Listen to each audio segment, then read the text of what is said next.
diputada provincial e alcaldesa de Pontevedra, como presente.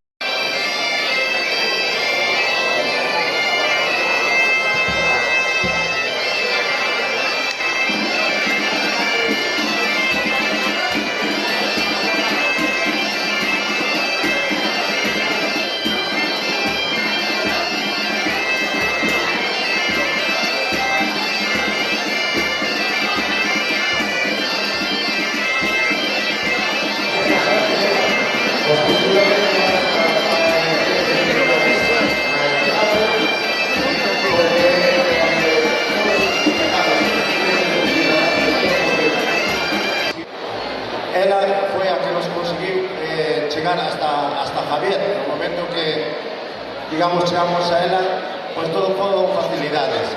Ela chamase Ana Balín, é a presidenta dun grupo de teatro Cidade de Lugo, que é onde está ahora mismo Javier.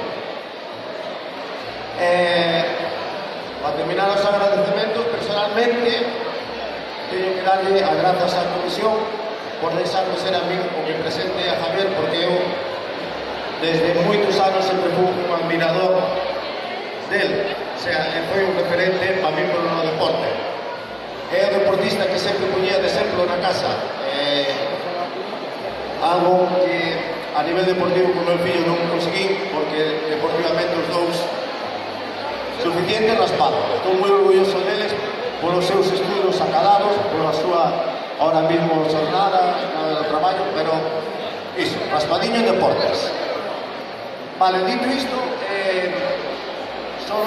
solo vou dedicar, non chego nin a 2 minutos, falamos un pouquinho de Javier, non?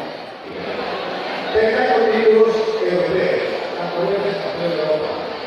Tiene la lista olímpica, con los olímpicos de Londres, medalla de plata, único medalla de